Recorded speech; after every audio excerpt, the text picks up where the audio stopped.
Pemirsa, sebuah kejadian mengejutkan terjadi di lingkungan warga setelah seorang pemuda bernama Munyeng menjadi sorotan usai didatangi oleh ketua RT bersama sejumlah warga pada malam hari.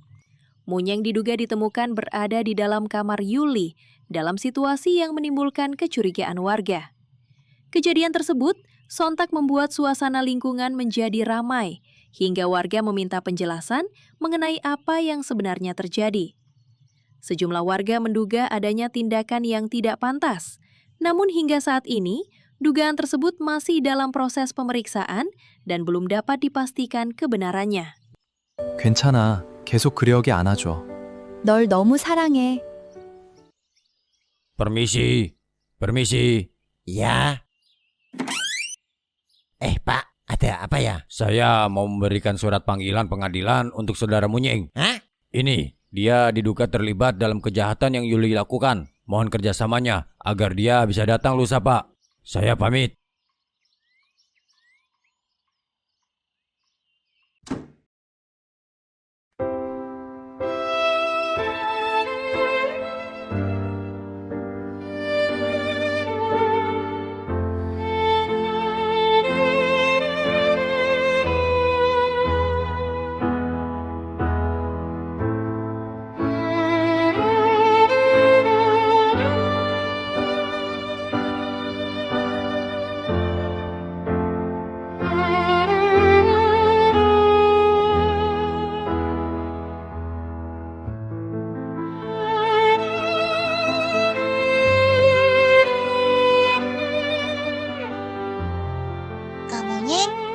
Kamunya nggak apa-apa. Kak, orang-orang boleh jauhin kakak, tapi enggak dengan Uci. Kapanpun kakak butuh bantuan, Uci bakal selalu ada buat kakak. Ceritain yang sebenarnya sama Uci, Kak. Gua bingung status apa yang saat ini dijatuhkan ke gua. Saksi atau terduga. Dua-duanya sama-sama nggak mendukung posisi gua. Kalau gua mengakui menyembunyikan kejahatan Mbak Yuli, gua bakal dapat sanksi. Kalau gua berperan sebagai saksi, itu akan memperberat hukuman Mbak Yuli. Apapun pilihan gua nanti di pengadilan, sama-sama nggak akan mendapatkan hasil yang bagus. Masih ada kesempatan untuk menjelaskan apa yang sebenarnya terjadi, Kak. Pasti ada celah yang bisa kakak dapatkan buat memperbaiki semuanya. Sebenarnya semua hanya butuh waktu. Perlahan semua yang terjadi hanya akan menjadi masa lalu. Nggak semua masalah dapat kita selesaikan. Kadang orang terlalu fokus untuk menyelesaikan masalah, sampai-sampai kita lupa untuk mempersiapkan mental jika realita tak seindah ekspektasi. Pada akhirnya kita hanya perlu menerima kenyataan bahwa semuanya nggak baik-baik aja. Kakak mau kemana? Apapun yang terjadi sama Munyeng sekarang, kita semua tahu kalau ini cuma kesalahpahaman. Kita harus support Munyeng apapun situasinya.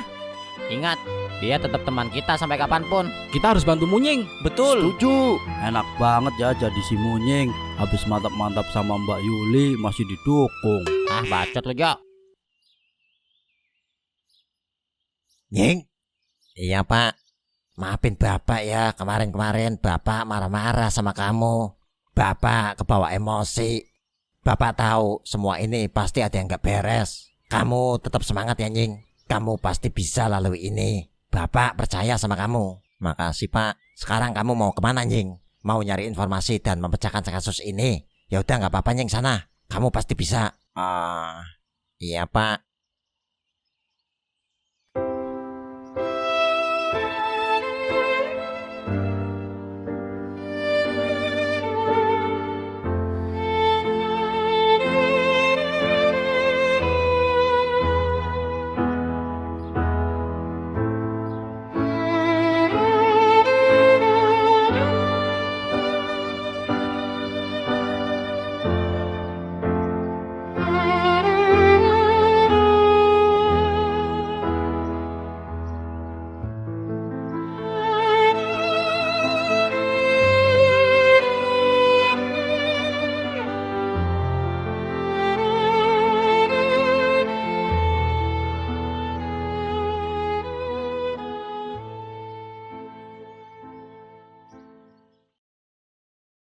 begitu cepat.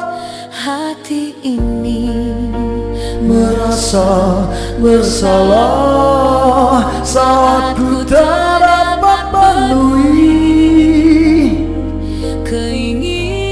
keinginanmu. Jiwa ini merasa kehilangan saat kau telah tiada untuk selamanya.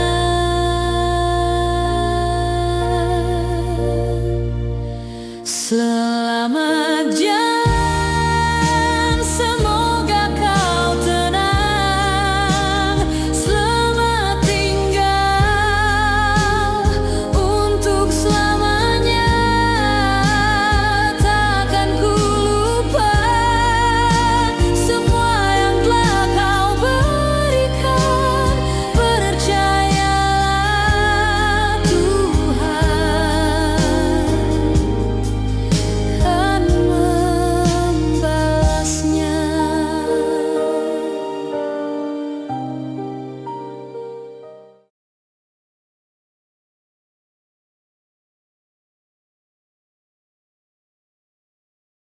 Mas, Iya mbak, saya mau tanya tentang Mbak Yuli. lo lihat berita gua juga? Iya mas, Nggak gitu sebenarnya. apa ada hubungannya sama yang tempo hari mas tanyain ke saya? Percuma kalau lu nggak mau buka mulut. Saya pernah ada di posisimu mas. Bedanya saya dicap sebagai pelakor saat punya hubungan dengan suaminya Mbak Yuli. Sulit bagi saya menjelaskan ke orang lain, kecuali sama orang yang merasakan hal yang sama. Kenapa kamu nggak ngomong dari awal kalau kamu udah punya istri? Maafin aku terpaksa lakuin ini. Sulit buatku menjelaskan semuanya. Sekarang bantu aku bersihin namaku. Maaf, aku nggak bisa. Aku harus menjaga perasaan istriku. Kalau kamu mau menjaga perasaan istrimu, kenapa kamu pepet aku? Kenapa kamu pacarin aku? Kenapa kamu hubungin aku dan ingin menjalin hubungan denganku? Dan sampai detik ini, aku nggak pernah tahu alasannya. Bentar, lu sendiri kenal dia dari mana? Dia menghubungiku melalui email. Dia bilang, dia ngefans sama aku. Itu sebabnya ku respon. Dari saat itu kita mulai ketemuan dan semakin dekat. Boleh gua tahu emailnya almarhum Danang? Sebentar, saya coba buka, barangkali masih ada.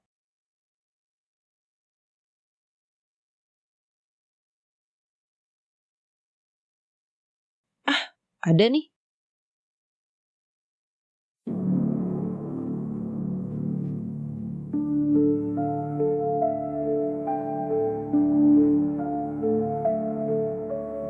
Bentar, ini emailnya Danang? Ada apa, Mas?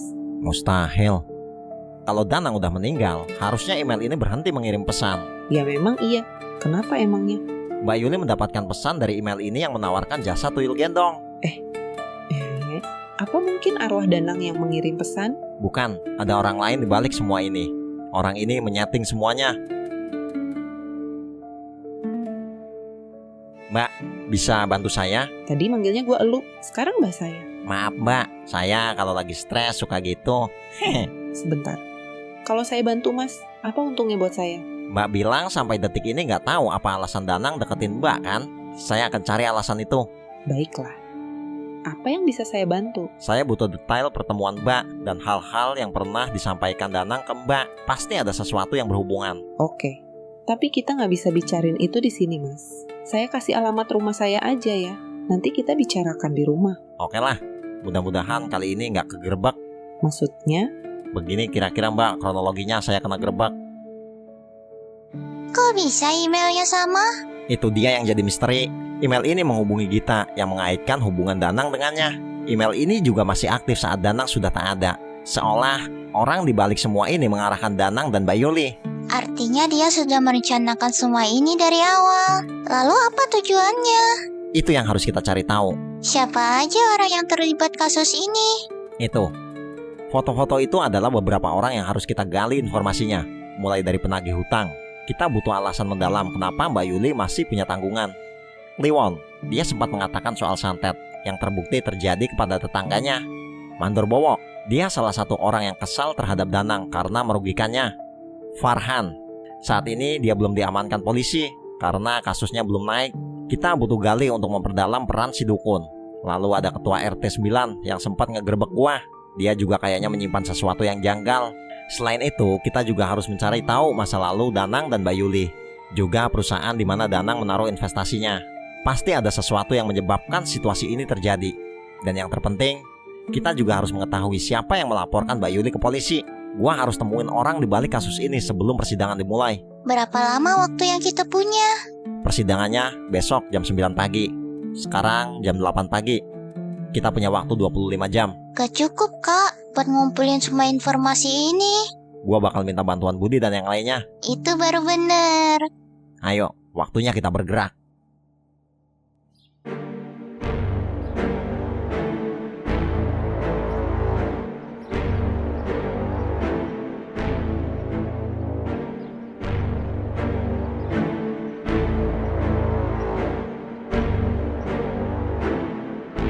Gua kenal bang keliling itu. Biar gua yang tanyain dia. Gua bakal gali informasi masalah investasi itu, Nyeng. Farhan, dia masih berkeliaran. Gua bakal cari dia. Mungkin dia saat ini bersembunyi. Lo bisa temuin dia? Gua nggak yakin bisa, tapi Jeffrey mungkin bisa. Kliwon itu warga desa sebelah. Biar gua yang tanya ke dia, Nyeng. Dan serahin masalah mandor ke gua. Sekalian gua mau kasbon. Jir, lu kan gak kerja sama dia, Jo. Main kasbon-kasbon aja lu. Gua juga gak yakin kalau lu bakal serius, Jo. Ah, itu mah lu nya aja lah yang gak suka sama gua. Bukan gak suka, Jo. Kita ngeri kalau lo ikut interogasi orang. Kemarin-kemarin aja si Jeffrey main lu gebukin aja. Iya, gua ngaku salah. Tapi kali ini situasinya berbeda. Munyeng adalah sahabat gua. Gua tahu kalau gua sering bikin semuanya kacau. Tapi hari ini jangan ngomong saya akan lawan. Enggak. Hari ini gua mau berguna buat sahabat gua, Munyeng. Dan gua pastikan gua bakal dapetin informasi berharga. Gua punya tugas yang lebih penting buat lu, Jo. Nemuin orang yang gak ada di daftar ini. Dia adalah orang yang awal berinteraksi dengan Mbak Yuli sebelum semua kekacauan ini dimulai. Dan kebetulan lu tahu orangnya. Siapa, Nyeng? Sutradara itu, Jo. Loh, apa urusannya mas sama saya? Saya kenal dia tuh karena dia ngajuin diri jadi artis. Itu doang. Udah, ngaku aja. Lu pasti dalang dibalik semuanya kan? Beneran gua nggak tahu apa-apa. Gua juga nggak tahu masalah Toyul gendong Yuli. Kirain dia cuma pura-pura. Gua nggak percaya. Pasti lu yang ngirim email itu kan? Email apaan dah? Sekarang lu mau ngaku apa mau gue patahin leher lu? Gak jelas lu. Hah? Rasain nih. Ya. Lu yakin, Nyeng? Kalau Harjo bakal dapetin informasi yang lu butuhin? Enggak, Bud. Nah, terus kenapa lu nyuruh dia? Sutradara itu nggak ada urusannya. Gua nggak nemuin kecurigaan sama dia. Jir, ya syukurlah. Kalau gitu nggak mungkin si Harjo bikin masalah. Iya, Bud. Nyeng, gimana? Bentar, Bud. Si Alek. Halo, Lek. Nyeng, si Harjo diamankan warga nih karena gebukin orang. Kok bisa? Nggak tahu nih si Harjo. Duh, sorry banget, Nyeng. Gua jadi belum bisa nemuin Kliwon. Gua mau bantuin si Harjo dulu nih. Takutnya dia dikeroyok warga karena bikin ulah. Ya udah deh, Lek. Nggak apa-apa. Maaf ya, Nyeng. Iya, Lek. Kenapa, Nyeng? Si Harjo bikin masalah. Si bangke dijauhin biar nggak bikin masalah, malah nambah masalah. Ya udah, gua serahin masalah Farhan sama lu, Bud. Gua harus temuin Kliwon. Oke, Nyeng.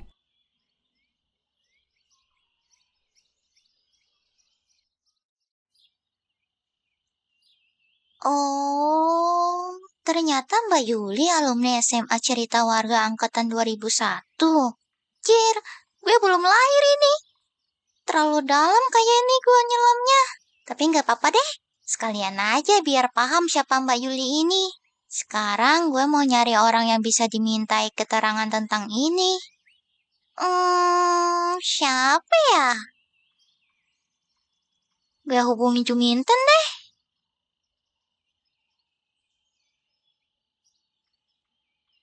Mah, iya Jum. Uci mau ketemu sama Mama.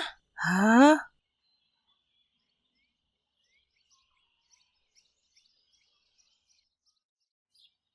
Saya memang sebelum pensiun mengajar di SMA Cerita Warga. Tapi itu kan pas angkatan kakakmu, Ci. Kalau tahun 2000-an, ya saya belum mengajar di situ. Terus kira-kira siapa gurunya dulu ya, Bu? Aku kenal kepala sekolah di tahun 2000-an itu.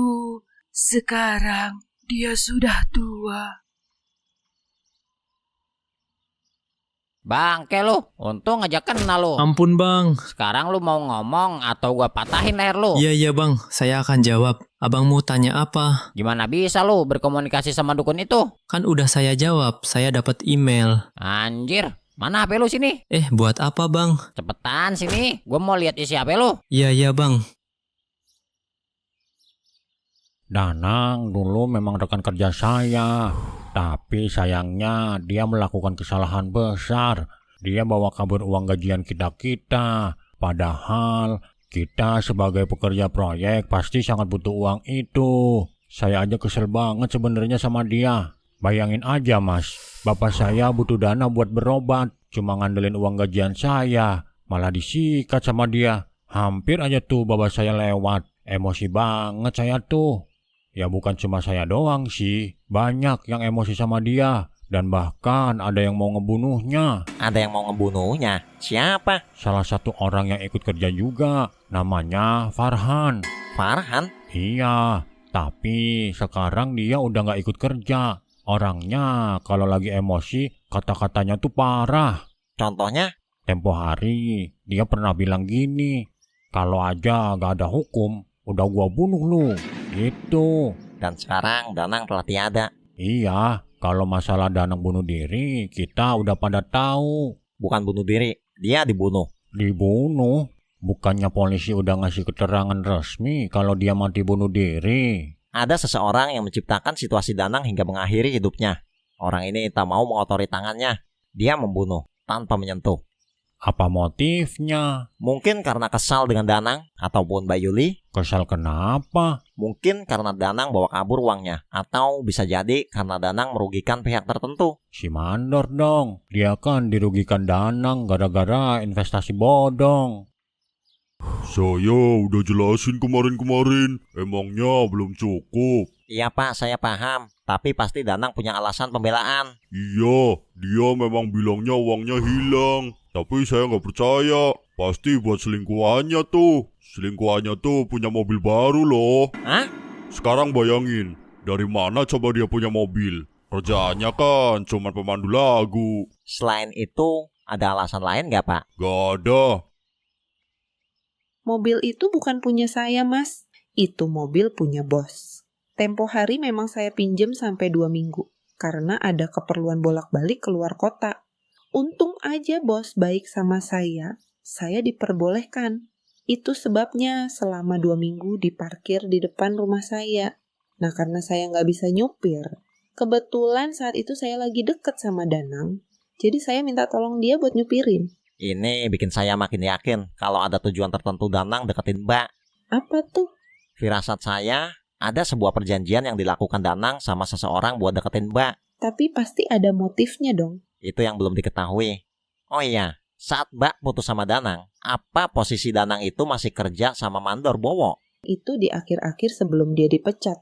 Maaf kalau kali ini pertanyaannya menyinggung Mbak. Apakah Danang sering ngasih duit Mbak? Enggak mas, dia keluar uang cuman pas kita makan di jalan aja kok. Apa yang dia bahas kalau lagi jalan? Ya masalah hati mas. Perlakuan dia ke saya tuh bikin saya nyaman. Tapi ada hal yang bikin saya nggak nyaman sama dia. Dia selalu aja ngobrolin tentang investasi. Hah? Dia sering banget minta aku ngomong ke bosku buat investasi.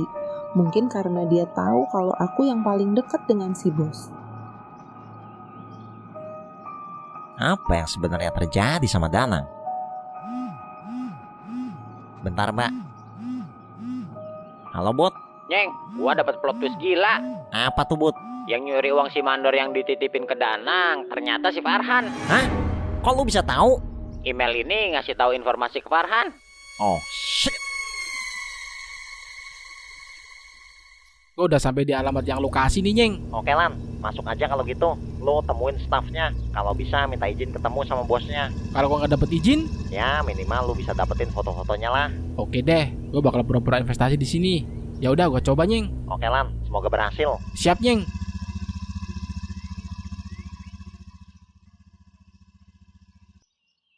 Saat ini perusahaan kami membuka kesempatan bagi masyarakat yang ingin mengembangkan dana melalui berbagai sektor usaha yang sedang bertumbuh.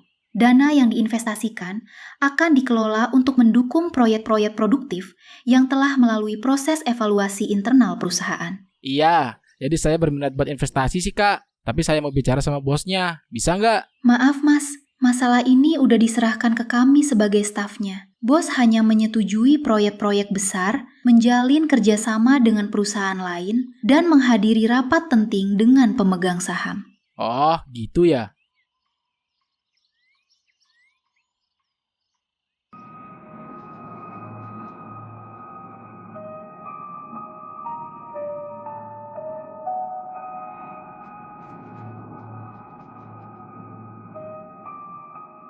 Kalau saya mengingat Yuli saat masih SMA dulu, jujur saja, saya tidak pernah membayangkan hidupnya akan berakhir seperti sekarang. Yuli adalah salah satu siswi yang paling menonjol di sekolah. Dia pintar, rajin, dan selalu aktif di berbagai kegiatan. Nilainya hampir selalu berada di atas rata-rata, dan banyak guru mengenalnya sebagai anak yang cepat memahami pelajaran. Kalau ada lomba akademik, nama Yuli sering menjadi salah satu yang pertama dipertimbangkan untuk mewakili sekolah. Selain prestasinya, Yuli juga dikenal ramah. Ia mudah bergaul dengan teman-temannya dan cukup populer di kalangan siswa. Banyak yang mengaguminya karena kecerdasannya, sementara yang lain menghormatinya karena sikapnya yang sopan kepada guru. Saya masih ingat, saat kelas 3 SMA, Yuli pernah mengatakan bahwa ia ingin memiliki masa depan yang sukses dan membanggakan keluarganya. Waktu itu, semangatnya sangat besar. Ia selalu terlihat memiliki tujuan yang jelas dalam hidup. Karena itulah saya merasa sangat terkejut ketika mendengar kabar yang menimpanya sekarang. Sulit dipercaya bahwa siswi yang dulu begitu berprestasi dan penuh harapan bisa terseret ke dalam masalah sebesar ini. Namun, satu hal yang selalu saya yakini, setiap orang memiliki perjalanan hidup yang berbeda. Kadang ada keputusan-keputusan yang mengubah arah hidup seseorang secara drastis, dan mungkin itulah yang terjadi pada Yuli. Bagi saya, Yuli akan selalu dikenang sebagai siswi cerdas yang pernah membuat sekolah bangga. Apapun yang terjadi sekarang, kenangan tentang dirinya di masa SMA tidak akan pernah saya lupakan. Gimana Ci hasilnya? Ini arsip masa sekolah Mbak Yuli, Kak. Udah usang, tapi masih jelas dibaca. Cuman ini yang bisa Uci dapetin, Kak. Terus lu udah lihat semuanya? Udah, Kak. Tapi masih belum semua. Dari sekian banyak siswa, nggak bisa digali total. Terus gimana perkembangannya, Kak? Makin kusut, Ci. Kita coret menagih hutang, karena info dari Dodo, dia hanya menagih uang yang nggak seberapa. Gua rasa nggak terlalu berefek untuk masalah ini, selain untuk mencukupi kehidupan hidup Mbak Yuli. Liwon juga kita coret dari daftar, karena dia hanya teman kerjanya aja, yang kebetulan sama-sama dibawa kabur uangnya. Sisanya masih menjadi misteri. Sebenarnya gua mulai condong curiga sama si Mandor, karena awal ketemu dia udah meluapkan emosinya karena merasa dirugikan. Tapi, lalu muncul nama Farhan yang menguat, setelah dapat info kalau dia orang yang ingin sekali ngebunuh Danang. Tapi pertanyaan besarnya kembali muncul setelah Gita, orang yang pernah diisukan selingkuh dengan Danang, mengatakan kalau Danang sering membahas investasi. Ini mirip dengan apa yang terjadi sama si Mandor. Jadi seolah tujuan Danang deketin cewek itu adalah agar mendapatkan investor dari tempat karaoke.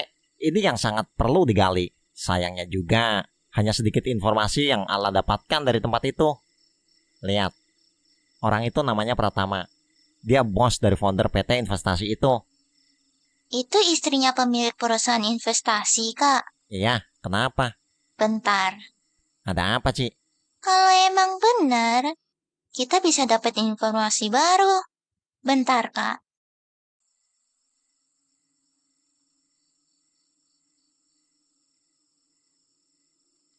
Nah, ini dia. Lihat.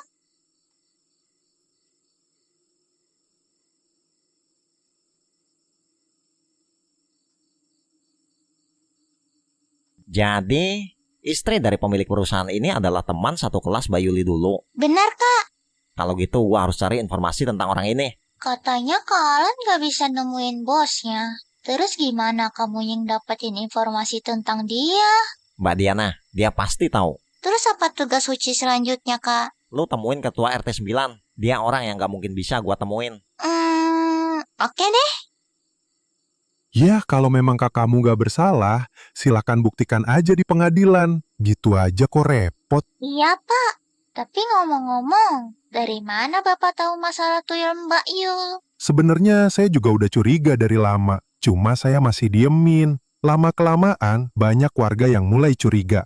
Oleh sebab itu, saya berinisiatif buat langsung grebek tempatnya. Siapa pelopor di malam itu, Pak? Pelopornya ya saya sendiri. Saya yakin kok kalau dia pasti minta tuyul dari Dukun Jarwo. Kok Bapak kenal Dukun Jarwo? Ya... Saya kira Mas Munying udah nggak mau komunikasi sama saya. Maaf juga Mbak kalau saya marah-marah. Saya cuma kasihan sama Mbak Diana juga. Karena untuk masalah yang baru, saya nggak bisa bantu. Iya Mas, saya paham. Itu salah saya.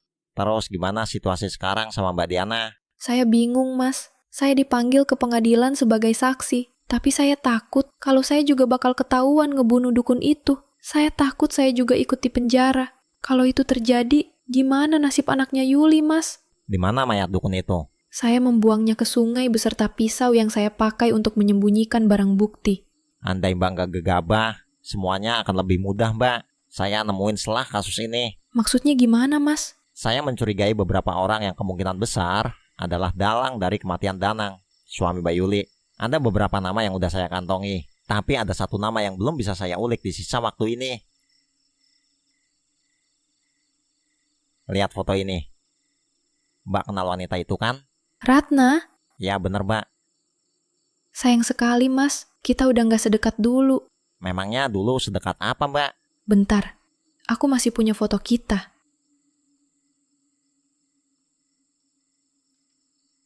Lihat. Kita bertiga punya panggilan. Karena di masa SMA kita memang selalu bersaing. Masa-masa yang indah. Kita bertiga adalah siswi terbaik di SMA dulu. Aku dan Ratna selalu bertukar posisi di peringkat 2 dan 3. Karena peringkat 1 tak pernah bisa digeser, yaitu Yuli. Selain cerdas, Yuli dulu jadi wanita paling banyak dideketin cowok. Masa-masa yang gak akan bisa dilupakan. Lalu apa yang menyebabkan Mbak Diana udah gak deket lagi sama dia? Semenjak dia menikah, semuanya berubah. Realistis sih. Tapi, apa ada hal yang membuat Ratna kesal dengan Mbak Yuli? Ada Mas satu, tapi kurasa dia udah melupakan hal itu. Apa tuh Mbak? Cowok yang disukai sama Ratna malah suka sama Yuli. Di situ Ratna sempat ribut sama Yuli. Tapi karena Yuli tak ada rasa dengan cowok itu, jadi Yuli bisa membela diri. Dan mereka pun berbaikan lagi.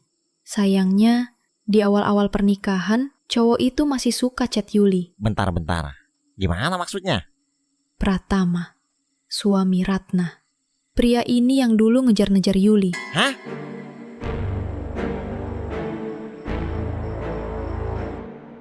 Ini yang paling masuk akal. Kenapa, Mas?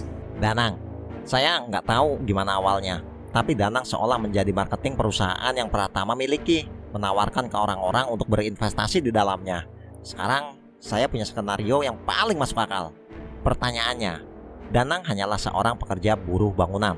Kenapa dia dipilih untuk jadi marketing? Mandor Bowo adalah korban pertama. Ada kemungkinan Pratama yang mengatur situasi agar Danang gagal. Lalu Danang mendekati Gita, pemandu lagu itu, untuk mendapatkan investor baru karena dia harus menanggung hutang. Tapi Danang bilang uangnya hilang. Ya walaupun Yuli mikirnya Danang ketipu investasi bodong. Saya lebih percaya uangnya hilang. Saya udah tahu siapa pelakunya. Farhan. Itu sebabnya ketika Danang sudah nggak ada, tapi emailnya masih aktif. Karena yang menjalankan email itu adalah Pratama. Dia orang yang tahu gerak-gerik Danang. Setelah itu dia suruh Farhan datang ke dukun untuk memanipulasi harta yang Farhan miliki. Jadi tak ada yang membahas uang mandor itu, karena kasusnya akan teralihkan ke uang miliaran yang Farhan miliki. Ya, saya juga mulai paham arahnya Mas. Kalau memang benar, Alasan Pratama memilih Danang adalah karena dia merasa kalah saing untuk mendapatkan Yuli. Karena memang Yuli menikah sebelum Pratama menikah dengan Ratna. Dia yang menciptakan situasi Danang tertekan, yang menyebabkan Danang mengakhiri hidupnya. Kalau gitu PR-nya adalah kita harus mencari barang bukti dan argumentasi kuat. Bentar.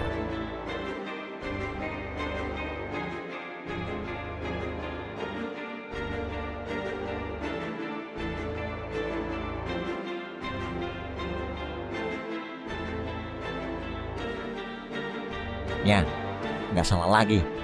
PT Dana Mitra Pratama. Itu email milik PT. Brengsek.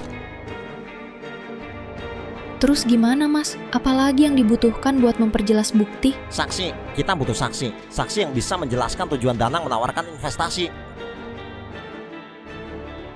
Gita, pemandu lagu itu. Dia kuncinya.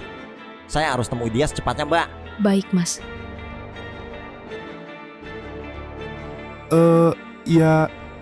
Ya saya tahu lah. Duh, sial. Ya udah deh, saya ngaku. Saya pernah dapat email ditawarin pelet. Katanya buat melet si Yuli. Biarpun saya duda, tapi saya punya harga diri. Makanya saya juga mikir, kalau si Yuli itu dapat email itu juga, Bisa saya minta emailnya? buat apa? Cuman mau nyocokin, Pak, sama email yang diterima Mbak Yuli. Sama apa enggak? Itu email rahasia. Kenapa Bapak rahasiain? Apa jangan-jangan Bapak juga terlibat sama kasus ini? Enak aja kamu. Kalau gitu kenapa dirahasiain? Awalnya memang email itu pengen saya blokir. Tapi ternyata pemilik email ini malah membantu saya menjaga lingkungan. Maksudnya? Sebenarnya email ini yang ngasih informasi keberadaan cowok di rumah Yuli tengah malam. Jadi Bapak emang sengaja nggerebek karena tahu kalau kakak saya ada di sana. Bukan karena masalah tuyul? Habisnya susah sih cari bukti Yuli punya tuyul. Nah, malam itu cocok buat nyari bukti. Karena kalaupun nggak terbukti, seenggaknya kita bisa grebek kakakmu yang kurang ajar itu. Oke, saya nggak butuh emailnya Pak. Saya udah tahu.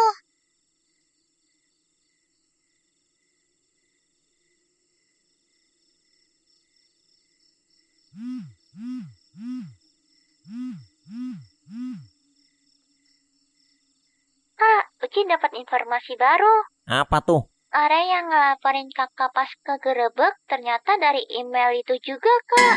Wait, what?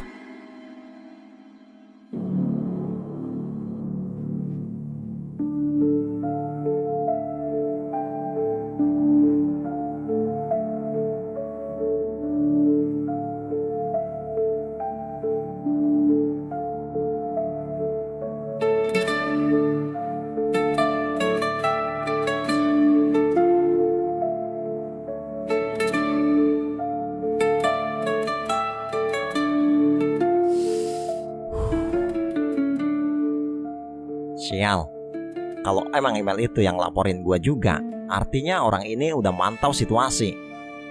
Jadi semakin masuk akal, kenapa dia juga yang ngarahin Mbak Yuli pakai tuyul. Dia mau hancurin kehidupan Mbak Yuli karena lebih memilih Danang daripada dia.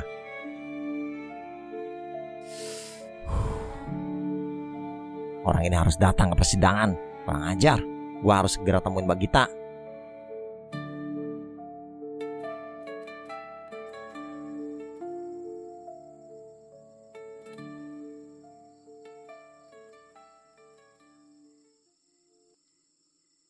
Permisi. Kok pintunya Mbak Gita kebuka? Mbak? Mbak? Mbak Gita? Mbak? Mbak? Duh, sial. Waktu gua udah mepet banget nih. Apa gua masuk aja kali ya? Kira-kira aman gak ya? Gua trauma kegerebek. Persetan lah. Nama gua lagi jelek. Gua harus selesain masalah ini.